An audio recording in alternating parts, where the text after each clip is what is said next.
Good morning everyone and welcome back to my channel English Literature. Today we're going to talk about a handsome person, a legendary literary figure in American history, Samuel Langhorne Clemens alias Mark Twain. 1935. Samuel Langhorne Clemens was born on 30th November 1835 in Florida, Missouri.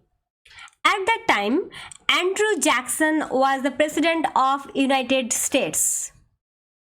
Samuel's father named him after his father Samuel B. Clemens, who died long before Samuel was born. And Samuel's grandfather was cast by a rolling log when he was only 35 years old. So the name Samuel was from his grandfather, who died at the age of 35 by a rolling log. Now 1839, Clemens' family moved to Hannibal, Missouri. It is very important, for in Mark Twain's writing you will find this reference of Hannibal again and again. His parents, John and Jane Clemens, opened a general store there in Hannibal. That's why in most of his novels, Hannibal provided the setting. Yeah, it is Missouri. You can find the map. Now, 1847 March, Samuel's father died. And after his father's death in 1847, Samuel stayed in school for about 2 years. Then he quit. However, while his formal schooling may have ended then, that moment, the beginning of his real education started.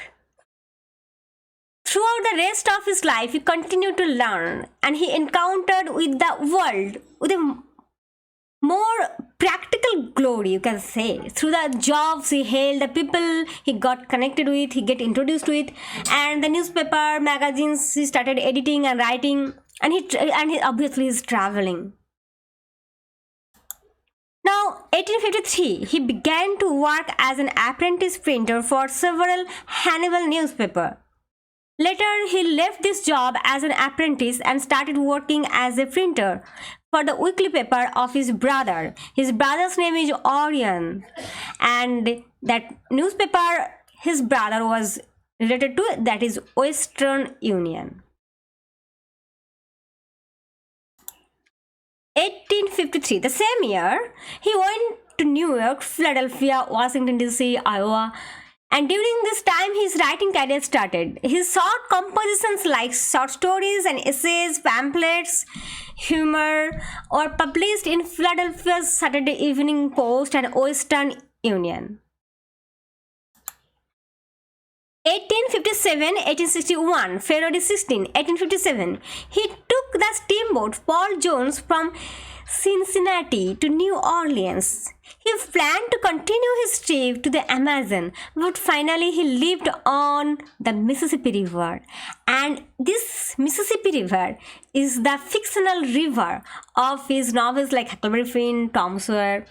He worked as a pilot of a steamboat on the Mississippi River. The job taught him the danger, and the name of the steamboat, you have remember, Paul Jones. It is not the name of a person, it is the name of the steamboat. This job taught him the dangers of navigating the river at night and gave him a first-hand understanding of the river's beauty as well as perils. This experience helped him a lot in his novels. Clemens was trained by pilot Horace Bixby of Paul Jones and became a licensed pilot after 2 years. So who was the pilot who trained Samuel? He was Horace Bixby, and he was a pilot of Paul Jones, and from him Samuel was trained and became an expert pilot after 2 years. The most traumatic experience during his piloting days from 1857 to 1861 was his brother Henry's death. Sam has helped Henry to get a job in the steamboat. So Henry is brother. One brother we find Orion and another is Henry. Samuel helped his brother Henry get a job on the steamboat Pennsylvania. But a few days later, the steamboat blew up near Memphis and Henry died from his burns. In the nursing home, Samuel sat beside his bed watching his brother to die. And it was very, very pathetic for Samuel. 1861-65 Civil War started. When American Civil War was broken, Clemens abandoned river life and moved out to west. Now, 1862, he became a reporter in Virginia City. 1863, he started working for the Nevada newspaper Enterprise and adopted the pen name Mark Twain. Very, very important. The year when he adopted the pen name and what is the pen name and what does it mean? Mark Twain, that means water is at least 2 fathoms, that is 12 feet deep, so not so deep, and that is easily travel. So it means Mark Twain means safe to navigate, and water is 12 feet, 2 fathoms, at least 2 fathoms. So this is very important and very interesting. So you find that his life is full of adventures, several types of different types of. On the one hand, he is writing, editing newspaper. On the other hand, he is a steamboat. He's pilot of a steamboat. So thrilling life. He is going through the river Mississippi, and he's taking even his pen name through his river experience and associated with the name related to sailing. So he's a writer, the writer who is born out of soil, out of this earth. He's not the type of writer who is reading, who is doing his degrees and giving lecture here, there. He's such glorious, broad named degrees from universities, and then he's writing. No, not that type of writer, but a practical writer. That's why his writings has that liveliness, that, what to say, vividness. Samuel moves to San Francisco, 1864, and 1866 Samuel goes to Hawaii. He was a man of humor and he found immediate success as a public speaker. The celebrated Jumping Frog of Calaveras Country was his first collection. Anyway, it sold poorly, and this followed The Innocents Abroad, a collection of satirical travel letters Mark Twain had written from Europe. It was a great success. The Innocents Abroad 1869 had incredible sales, almost 70,000 copies in its first year. You can imagine the bestseller author. 1807, he married Olivia Langdon, daughter of Jervis Langdon, a successful coal businessman, on February 2nd. 1871, they moved to Hartford, Connecticut after the death of their prematurely born child Langdon. It was a very sad incident. In Samuel's life, he has to suffer a lot. He has to get detached with his favorite ones, his relatives, his near and dear ones. He lost his father at very early age, and then he lost his child who was just prematurely born, and then his first daughter was born in 1872. And in this year, he published his novel Roughing It. I will discuss about his novels and his writings in a separate video with detailed description and the theme of the novels. 1876, The Adventures of Tom Sawyer is published. 1808, A Tramp Abroad was published. 1881, The Prince and the Pauper was published. It was my favorite story from childhood. I love to read this story. 1882, he revisited Mississippi. Again and again in his life, he went back to home, in his home in Mississippi. And Life on Mississippi was published in 1883. 1884, Adventures of Huckleberry Finn was published. 1889, A Connecticut Yankee in King Arthur's Court is published. So one after another his works were getting published. 1891 to 1900, Sam lives abroad with his family. His youngest daughter Jean was diagnosed as an epileptic,